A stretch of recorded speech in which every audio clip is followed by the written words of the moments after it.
सदा वत्सले मातृभूमि। दोस्तों, स्वागत है आप सबका Suraj Shahdeo English and GS centre में।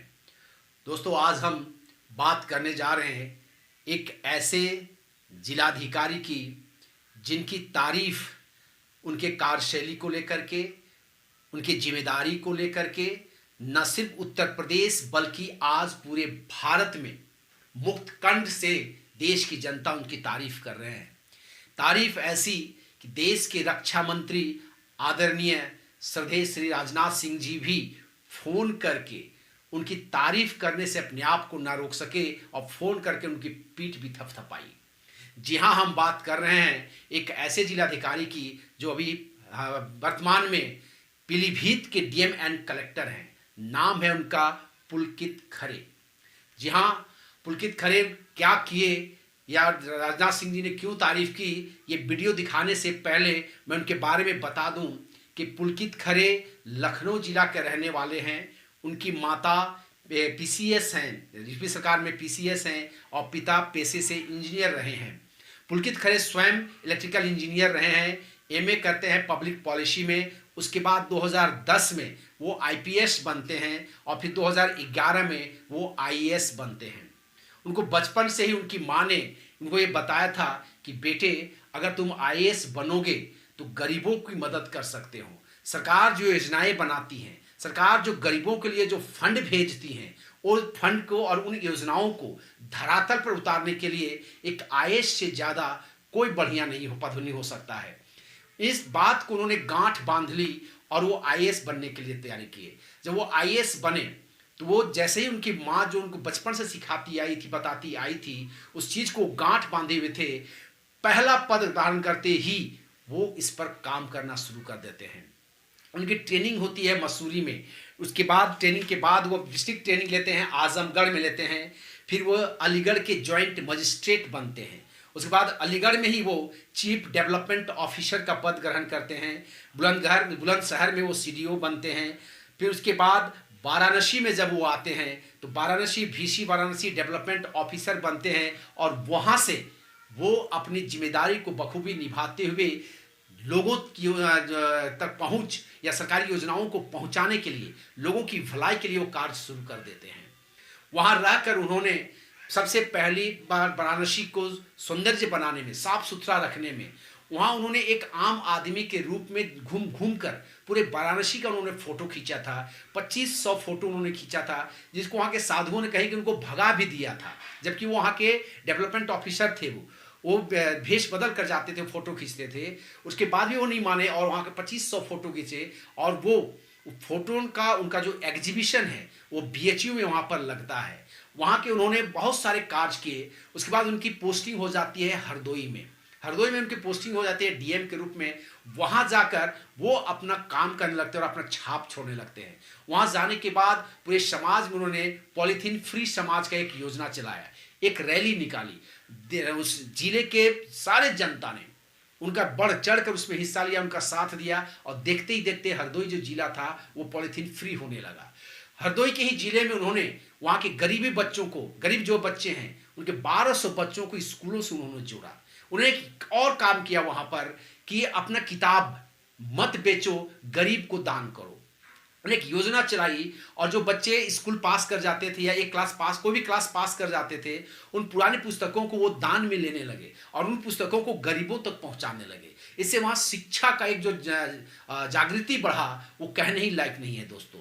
उन्होंने वहाँ के गरीब बच्चों के, एक जैसे रिक्शा चालक, एक होनहार बच्चा था, होनहार बच्चा था लेकिन वो अपने बच्चे को पढ़ा नहीं पाता था, रिक्शा चालक, उसको वो गोद लेते हैं और वो उनको ग्रेजुएशन तक पढ़ाने की जिम्मेदारी। वो पीलीभीत जाते हैं और पीलीभीत में उन्होंने अपना काम शुरू करते हुए किसानों की मदद करते हैं। जैसे हम सब जानते हैं दोस्तों, अभी देश के भारत सरकार ने आदरणीय मोदी जी के नेतृत्व में जो सरकार चल रही है उसने भी कृषि कानून पास किया है।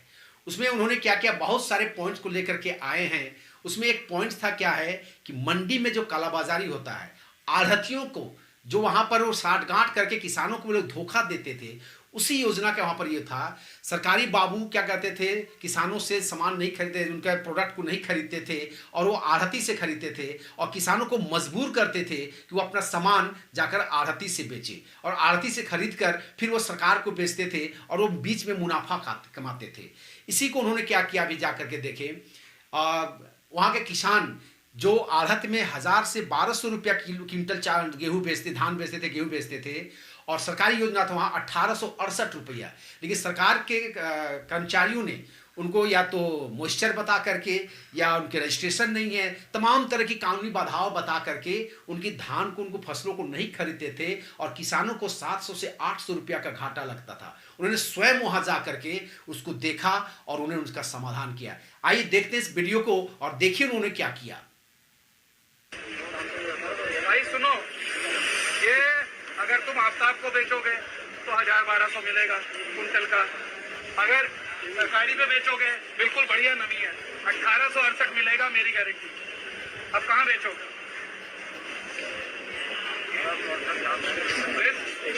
तुरंत चलिए, अभी करिए, नोट करिए मेरे सामने। ये काम है डिप्टी आरएमओ का, मेरा काम नहीं है। नहीं लाया होगा तो अरे फिर वही बात बोले। अभी क्या बोला मैंने? पंजीकरण नहीं लाया है। आप जब तक ये खरीदेंगे, रखेंगे, एसडीएम को फोन करिए, कराइए पंजीकरण। उसकी गलती है, पंजीकरण नहीं हुआ है। वो मेहनत करके बेचारा ट्रॉली करके ले आया, अब कहो पंजीकरण नहीं लाया, जाओ वापस, उसकी गलती है। मैंने क्या कहा? कोई पंजीकरण नहीं, कोई सत्यापन नहीं, कोई टोकन नहीं। खत्म नहीं करना है, आपको कराना है। ये तीनों चीजें आपको कराना है। किसान नहीं भुगतेगा इसकी वजह से। किसान अगर ले आया है तो बिकेगा, समझ गए? वो ले गया है, पंजीकरण नहीं है, आप कराओ। उसका नाम नोट कर लो, एसडीएम साहब को बोलो पंजीकरण कराओ। सत्यापन नहीं है, एसडीएम साहब को बताओ कि एक नाम नोट करिए, सत्यापन करिए। टोकन नहीं जनरेट है, करवाओ।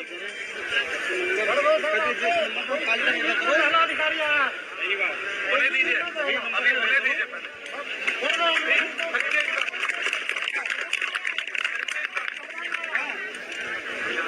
और एसडीएम साहब ये जितने पड़े हुए हैं बाहर, ये कोई 1200-1000 पे नहीं जाएंगे। सबका मैंने अपने सामने मॉइस्चर देखा, सारा मॉइस्चर ठीक है। मॉइस्चर हर मीटिंग में मॉइस्चर ठीक है। मॉइस्चर ना सुनूं अब मैं, एक एक पे जाएंगे आप, आपको अपने साथ लेखपाल रखने में लेखपाल देता हूँ। एक एक जो ये ढेर लगे हैं, ढेर पे जाएंगे, केंद्र प्रभारी साथ में जाएगा, उसको खरीदवाएंगे, ठीक है। जब तक इनके 2 कांटों का टारगेट दिन का पूरा नहीं हो जाता। पूरा हो गया है, उस समय कोई किसान आया, उसको टोकन दे दे, अगले दिन उसको अगले दिन प्रायोरिटी पर देंगे। जरूरत पड़ी तो हम तीसरा कांटा भी देंगे, हम शासन से अनुमति लेके देंगे। जो किसान यहाँ आ रहा है वो वापस नहीं जाएगा और 1-2 दिन नहीं रुकेगा, बिल्कुल नहीं। तुम्हारे बस की नहीं हो रहा है तो हमें आना पड़ेगा, हम रोज आएंगे। किसान हमारे लिए सबसे ऊपर है। जी जी मत बोलो। आज कांटे 1000-1200 मिल रहा है, आज कांटे भरवा रहे हैं सर। तो एहसान कर रहे हो? नहीं सर, कांटे बढ़ जाएंगे, आवक के हिसाब से बढ़ेगा। आवक नहीं थी तो बढ़ गया। आवक नहीं थी, यहाँ जितना पड़ा हुआ है धान, सबकी नमी ठीक है और सब आरती उठा रहे हैं। क्यों क्यों उठा रहे हैं सब? समझ में नहीं आता है तुम्हें?